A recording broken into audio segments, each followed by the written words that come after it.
Jeigu jums skauda kelius, galbūt jaučiate maudimą arba diskomfortą, problema nebūtinai yra keliuose. Tai kelių skausmas gali būti dėl to, jog jūsų klubai yra visiškai nemobilūs ir sustingę.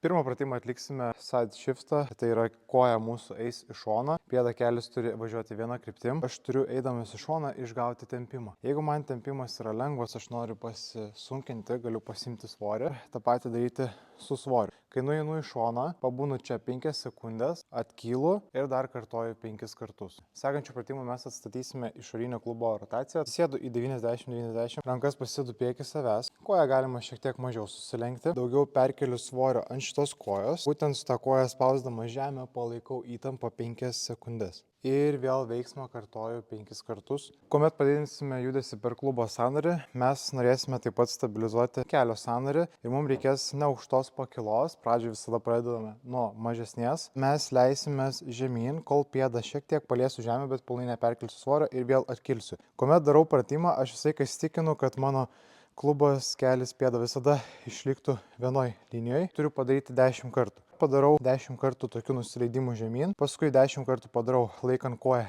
prieki savęs ir leidžiuosi, kol pasiekiu kulnu. Paskui koją statau atgal ir daugiau stengiuosi lenktis ne per kelią, bet per klubą. Irgi padarau 10 kartų.